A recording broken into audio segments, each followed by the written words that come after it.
Hello, c'est HR, votre chroniqueur. Alors aujourd'hui, je vais vous parler d'un film coréen. Il s'agit du film Projet Wolfhunting. Avant d'aller plus loin, n'oubliez pas, si vous n'êtes pas abonné, pensez à le faire.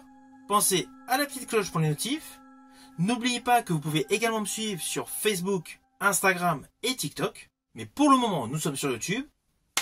Let's go!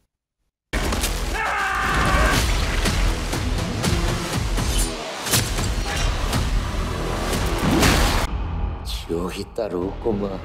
여기가 지옥이다.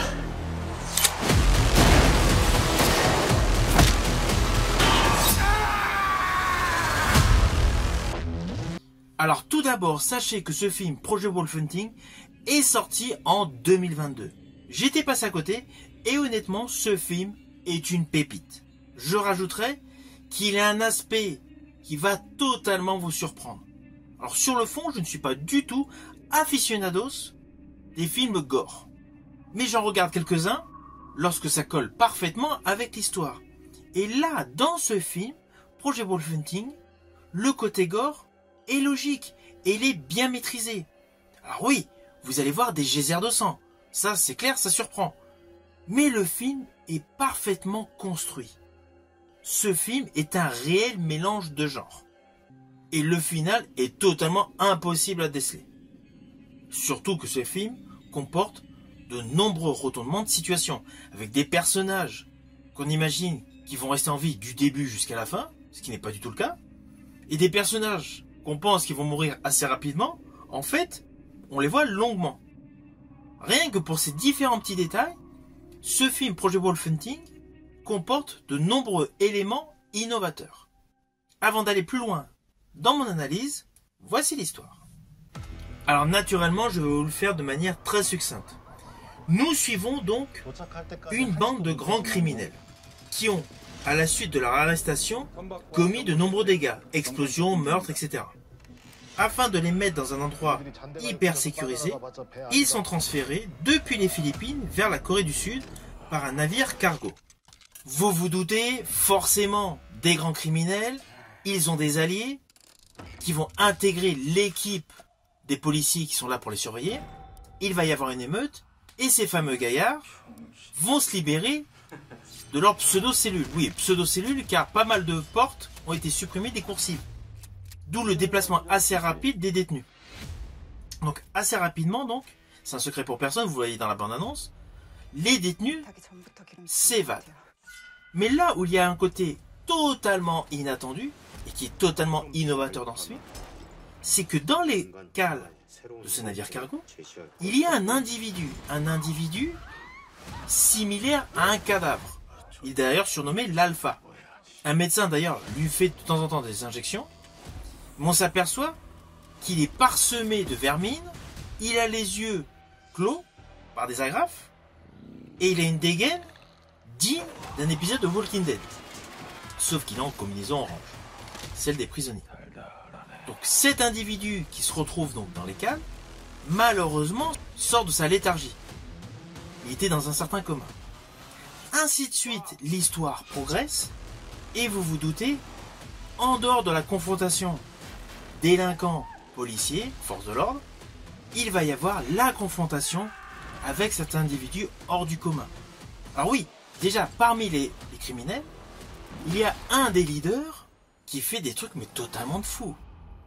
Il tue par plaisir. Et d'ailleurs, il effectue plusieurs actes de sadisme. Alors, il y a un petit élément parmi les prisonniers, c'est que lorsque ce grand leader s'évade, avec ses comparses, il retrouve un autre criminel qu'il n'avait pas vu depuis plusieurs années, qui lui, apparemment, reste très stoïque, ne bouge pas, reste limite affable, alors qu'apparemment, c'est un criminel de renommée internationale.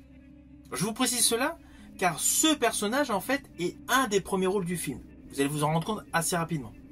Et donc, pour en venir au criminel sadique, il se retrouve donc, à un instant T dans le film, aux prises avec les forces de l'ordre, et ce fameux mutant, cet homme donc, totalement bizarroïde.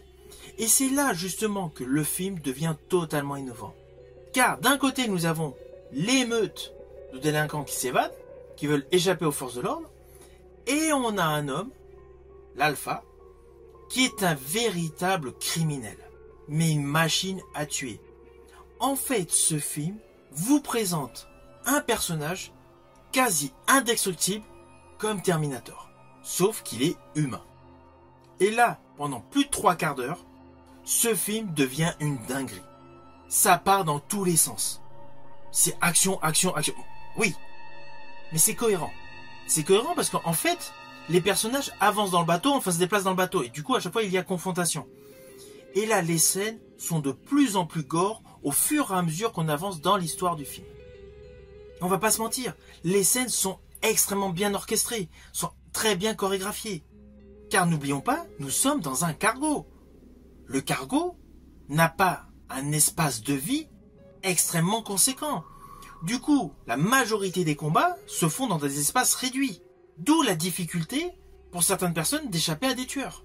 Et notamment une machine à tuer. Et là où l'histoire continue d'avoir des arcs narratifs qui se dégagent, c'est qu'en fait, on a certes l'action principale qui se situe donc dans le cargo, mais il y a également des éléments extérieurs. Vous vous doutez, émeutes, prisonniers, policiers, forcément les forces de l'ordre à l'extérieur sont mis au courant. Et là on s'aperçoit qu'il y a une autre histoire qui vient se greffer, une histoire beaucoup plus conséquente, beaucoup plus travaillée. Ce qui rajoute bien naturellement une plus-value à ce film. Et surtout un suspense indéniable. Au fur et à mesure que les minutes s'égrènent de ce film, on reste totalement scotché. Et on a envie de savoir ce qui va se dérouler juste après. Et même pour les gens qui ne sont pas fans de films gore. Car c'est extrêmement bien construit. Pour faire simple, niveau violence, niveau effet gore, niveau vitesse de cadrage, niveau vitesse d'exécution des plans séquences, c'est comme si on avait mis dans un shaker le diptyque Battle Royale, Dernier train pour Busan et Peninsula. C'est vraiment la représentation visuelle, photographique que dégage le film Projet Wolf Hunting. Alors, âme sensible, s'abstenir. C'est clair que vous allez découvrir des crânes éclatés, des cages thoraciques défoncées, des organes coupés, des membres coupés, mais sans trop d'images qui s'attardent. C'est-à-dire, c'est pas comme certains films d'horreur où lorsqu'il y a un crâne qui est défoncé, vous allez avoir un zoom pendant presque 1 minute afin de vous faire réagir par rapport au visuel. Là, tout est survitaminé, tout est ultra rapide. Après avoir vu ce film, lorsque vous prenez du recul, vous allez réaliser que vous avez vu un véritable carnage sur près de 2 heures, mais en fait, avec beaucoup de vitalité. Ce qui permet de faire passer au-dessus du côté horrifique, le côté thriller.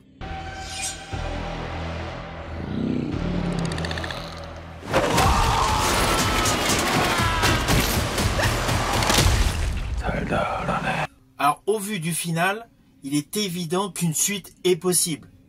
Et je ne parle pas par rapport aux personnages, aux protagonistes issus du cargo. Comme je vous l'ai précisé auparavant dans ma vidéo, il y a des arcs narratifs autour de ce qui se passe dans le cargo. Et je rajouterai que la notion de surhomme peut être largement exploitée sur plusieurs films.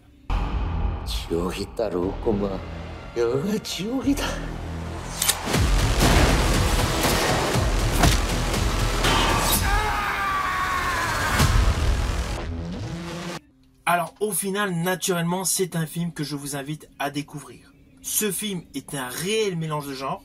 Il est gorgé d'hémoglobine, mais sans pousser le gore à son paroxysme. C'est un film totalement innovant. C'est un film qui plaira essentiellement à tous les aficionados du diptyque Dernier train pour Busan et Peninsula. Si vous avez aimé ma vidéo, n'oubliez pas, petit pouce vers le haut, pensez au partage. Quant à moi, je vous dis à bientôt pour une prochaine vidéo.